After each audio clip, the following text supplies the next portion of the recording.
పెళ్ళైనా పండగైనా వేడుక ఏదైనా పట్టుచీరల ప్రత్యేక వేదిక వారాహి సిల్క్స్. కేరళలో రాజకీయాలు వేడెక్కాయి. మార్చి మొదటి వారంలో ఎన్నికల నోటిఫికేషన్ రానుంది. కేరళలో లోక్ పోల్ సంస్థ తాజాగా ప్రీ పోల్ సర్వే నిర్వహించింది. అధికార ఎల్డీఎఫ్ కు ప్రతికూల వాతావరణం కనిపిస్తుంది. ఈ ప్రీ పోల్ సర్వేలో విపక్ష యూడీఎఫ్ స్పష్టమైన ఆధిక్యంలో ఉందని లోక్ పోల్ సర్వే తెలిపింది.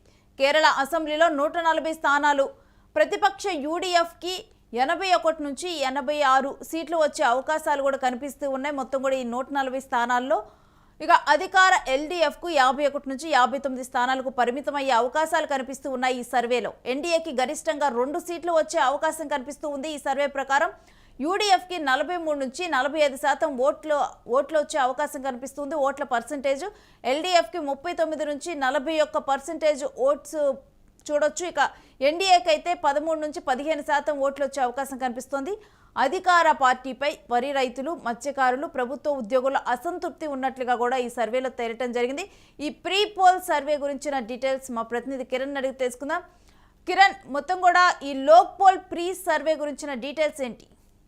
రేణు, కేరళలో మరి కొద్ది రోజుల్లో ఎన్నికలు జరగనున్నాయి. దాదాపు మార్చి మొదటి వారంలో ఎన్నికల నోటిఫికేషన్ వచ్చే అవకాశం ఉంది. ఇప్పటికే కేరళలో Lok pole survey, pre poll survey నిర్వహించింది. ఈ సర్వే నిర్వహించినప్పుడు దాదాపు 140 అసెంబ్లీ స్థానాల్లో అధికార ఎల్డీఎఫ్ ఏదైతే పినరయ్ విజయన్ పార్టీకి భారీ ఎదురుదెబ్బ తగిలే అవకాశాలు ఉన్నాయి. ప్రస్తుతం కేరళ ముఖ్యమంత్రిగా ఎల్డీఎఫ్ పార్టీ నుంచి పినరయ్ విజయన్ ఉన్నారు. అయితే ఈ ఎన్నికల్లో పినరయ్ విజయన్ కు భారీ షాక్ తగిలే అవకాశాలు ఉన్నాయి. ఎందుకంటే ఇక్కడ ప్రధానంగా ఎల్డీఎఫ్ 51 నుంచి 59 స్థానాలకు మాత్రమే పరిమితం అవుతుంది. మరోపక్క ప్రతిపక్ష యూడీఎఫ్ ఏదైతే ప్రతిపక్ష కాంగ్రెస్ పార్టీ అధికారంలోకి వచ్చే అవకాశాలు ఉన్నాయని స్పష్టంగా సమాచారం వినిపిస్తుంది. 81 నుంచి 86 స్థానాలు కాంగ్రెస్ పార్టీ గెలిచే అవకాశం ఉన్నాయి. బీజేపీ ఎన్డీఏ కూటమి 2 స్థానాలకు పరిమితమయ్యే అవకాశాలు ఉన్నాయి. ప్రధానంగా కేరళలో ఇప్పటికే అధికార పార్టీగా ఉన్న ఏదైతే పినరయ్ విజయన్ కు సంబంధించిన ఎల్డీఎఫ్ కూటమి వచ్చే ఎన్నికల్లో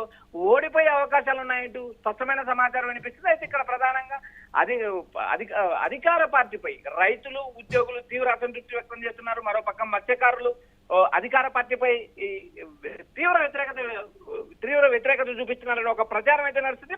ఒక్కసారి మనం ఏదైతే ఫలితాల పర్సెంటేజ్ కూడా మనం ఒకసారి గమనిద్దాం. లేని ఇక్కడ యూడీఎఫ్ ఏదైతే ప్రతిపక్షంలో ఉన్న నేడైతే ప్రతిపక్షంలో ఉన్న కాంగ్రెస్ కూటమి, యూడీఎఫ్ అంటే కాంగ్రెస్ కూటమి, ఇక్కడ 43 నుంచి 45% వచ్చే అవకాశాలు ఉన్నాయి.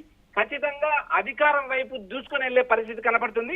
మరోపక్క ఎల్డీఎఫ్ ఇప్పుడు అధికారంలో ఉన్న పినరయ్ విజయన్ పార్టీ ఎల్డీఎఫ్ కూటమికి 39 నుంచి 41% ఓటింగ్ వచ్చే అవకాశం ఉన్నాయి. మరోపక్క ఎన్డీఏ బీజేపీ కూటమికి కేవలం 13 నుంచి 15% ఓట్లు వచ్చే అవకాశం ఉన్నాయి. కేవలం 2 సీట్లకు మాత్రమే పరిమితం అవుతున్నారు.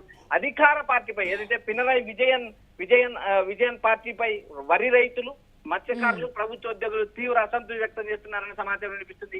ఇప్పటికే దేశవ్యాప్తంగా కాంగ్రెస్ పార్టీ రోజు రోజుకు ఆయా రాష్ట్రాల్లో క్షీణదశకు వచ్చిందనే ఒక విమర్శ అయితే ఉంది. అలాంటి నేపథ్యంలో అయితే కేరళలో మళ్ళీ కాంగ్రెస్ పుంజుకొని అధికారంలోకి వచ్చే అవకాశం స్పష్టంగా కనబడుతున్నాయి. అక్కడున్న ప్రతిపక్ష నాయకుడు విడి సతీశన్ కావచ్చు, శశిధరూర్ కావచ్చు, మరోపక్క ఏదైతే చెన్నితల ఇలా నేతలు ఏదైతే కేరళకు సంబంధించిన కాంగ్రెస్ నేతలు అధికార పార్టీపై పోరాడుతున్నారు. మరోపక్క శశిధర్ కూడా కాంగ్రెస్ పార్టీ అధిష్టానంతో సయోధ్య కుదుర్చుకున్నారని ఇప్పటికీ ఒక ప్రచారం నడుస్తుంది. రాబోయే ఎన్నికల్లో, మరి 2 నెలల్లో జరగబోయే ఎన్నికల్లో కేరళలో కాంగ్రెస్ పార్టీకి అధికారంలోకి వస్తున్నట్టు ఈ సర్వే మాత్రం కాంగ్రెస్ కి ఇంకొంచెం బలం చేకూర్చుంది అని చూడొచ్చా? ఎనర్జీ ఇచ్చింది అనుకోవచ్చా? రేణు, ఇప్పుడు కేరళలో ఉన్న ప్రస్తుత పరిస్థితులు చూసినప్పుడు ఈ సర్వే కంటే ముందు కూడా మనకు సంబంధించిన యూటీకి సంబంధించిన ఒక టీం గతంలో పర్యటించింది. ఆ నేపథ్యంలో కూడా కాంగ్రెస్ పార్టీకి భారీ విజయ అవకాశాలు ఉన్నాయి. 1 సైడ్ ఎన్నికలు జరుగుతాయి అనే నేపథ్యం కూడా గతంలో జరిగింది. ఏదైతే గత సంవత్సరం ఏదైతే నవంబర్ డిసెంబర్ ప్రాంతాల్లో పర్యటించినప్పుడు అధికార పార్టీకి భారీ ఎదురు దెబ్బ తగులుతుంది. కాంగ్రెస్ పార్టీ 1 సైడ్ విజయం సాధిస్తుందనే అంచనాలు ఉన్నాయి. ప్రస్తుత లోక్పాల్ సర్వే చూసినప్పుడు కాంగ్రెస్ పార్టీకి ఆశించిన స్థాయిలో 1 సైడ్ విజయం దక్కలేదనేది స్పష్టంగా మనకు కనిపిస్తుంది. ఎందుకంటే ఇక్కడ కాంగ్రెస్ పార్టీ మరికొన్ని కూటమిల పార్టీలో చేర్చుకున్నప్పుడు జమాతే ఇస్లాం హిందూ అనే ఒక పార్టీని కూటమిలో చేర్చుకుంది. ఆ పార్టీకి సంబంధించిన నేత అటు క్రిస్టియన్ మైనారిటీ ఓట్లను దెబ్బతీసే అవకాశం, ఎందుకంటే అటు క్రిస్టియన్ మైనారిటీ ఓట్లకు ఇటు జమాతే ఇస్లాం హిందూ పార్టీకి మధ్య విభేదాలు ఉన్నాయి. అలాంటి విభేదాలున్న పార్టీని కూటమిలకు చేర్చుకోవడం విడి సతీశన్ ఒక పెద్ద తప్పు చేశారనే అంచనాలు ప్రస్తుతం వినిపిస్తున్నాయి. అయితే ఇప్పటికిప్పుడు ఎన్నికలు జరిగితే మాత్రం కాంగ్రెస్ పార్టీ గెలిచే అవకాశాలు ఉన్నాయి. రాబోయే నెలలో మరికొన్ని రాజకీయ సమీకరణాలు మారితే మళ్ళీ ఏమైనా పుంజుకునే, ఏదైతే విజయన్ మళ్ళీ ఏమైనా పుంజుకునే అవకాశాలు ఉన్నాయంటూ ఒక సమాచారం వినిపిస్తుంది. ఇప్పటికిప్పుడు ఎన్నికలు జరిగితే ప్రతిపక్ష యూడిఎఫ్ కాంగ్రెస్ కూటమి అధికారంలోకి వచ్చే అవకాశం ఉన్నాయి.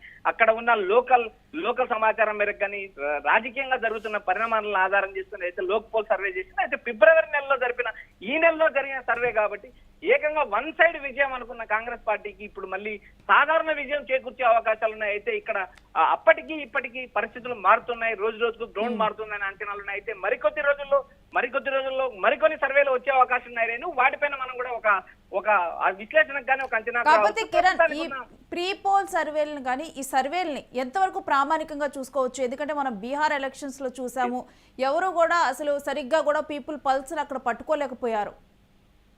రేణు, ఇది కేవలం ఫ్రీ పోల్ సర్వేలు అనేది ఎన్నికల ముందు జరుగుతాయి, పోస్ట్ పోల్ సర్వేలు అనేది ఎన్నికల తర్వాత జరుగుతాయి. అయితే ఇక్కడ ప్రధానంగా ఫ్రీ పోల్ సర్వేల్లో ఒక అంచనాలు ఏర్పడతాయి. ఏదైతే ప్రభుత్వం మారే అవకాశాలు ఉన్నప్పుడు మారతాయనే ఒక అంచనా వస్తారు. అయితే ఇక్కడ ప్రధానంగా కాంగ్రెస్ పార్టీ తీసుకునే నిర్ణయాలు రాబోయే రోజుల్లో ఎలా అవి ప్లస్ అవుతాయా మైనస్ అవుతాయా అని అంటేనే ఇప్పటికే లేదు. ఎందుకంటే ఈ రెండు రోజుల్లోనే దాదాపు కాంగ్రెస్ పార్టీ కొన్ని కీలక నిర్ణయాలు తీసుకుంది. అది జమాతే ఇస్లాం హిందూ పార్టీని కూటమిలకు చేర్చుకోవడం వల్ల కొంత శాతం ఓటింగ్ కాంగ్రెస్ పార్టీకి మైనస్ అయ్యే అవకాశాలు ఉన్నాయి. కొన్ని ప్రాంతాల్లో క్రిస్టియన్ మైనారిటీ ఓటర్లు కాంగ్రెస్ పార్టీకి సపోర్ట్ చేసే అవకాశం లేదు. ఏదైతే మైనారిటీలు కూడా ముస్లిం లీగ్ వైపు వెళ్తారు కానీ కాంగ్రెస్ పార్టీకి మద్దతు ఇచ్చే పరిస్థితులు, ఇలాంటి పరిస్థితుల్లో రాబోయే రోజుల్లో ఎన్నికలు హోరాహోరీగా జరిగే అవకాశం ఉంది. ప్రస్తుతం అందుతున్న ఫ్రీ పోల్ సర్వే ప్రకారమే కాంగ్రెస్ పార్టీ అధికారంలోకి రాబోతుందని ఒక అంచనాలు ఉన్నాయి. అయితే మరికొద్ది రోజుల్లో ఎన్నికల నోటిఫికేషన్ వచ్చిన తర్వాత మరోసారి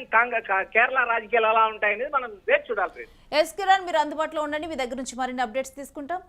ఇక లోక్ పోల్ సంస్థ అయితే ప్రీ పోల్ సర్వే నిర్వహించిన దాంట్లో కూడా ఎల్డీఎఫ్ కి ప్రతికూల వాతావరణం మనకైతే కనిపిస్తూ ఉంది. ఇటు విపక్ష యూడీఎఫ్ స్పష్టమైన ఆధిక్యం ఉందంటూ లోక్ పోల్ సర్వే తెలపడం జరిగింది. కేరళ అసెంబ్లీలో 140 స్థానాలున్నాయి. దీంట్లో ప్రతిపక్ష యూడీఎఫ్ కి 81 నుంచి 86 సీట్లు వచ్చే అవకాశం కనిపిస్తోంది. ఇక అధికార ఎల్డీఎఫ్ కు 51 నుంచి 59 స్థానాలకు పరిమితం అవుతున్నట్లుగా తెలుస్తోంది.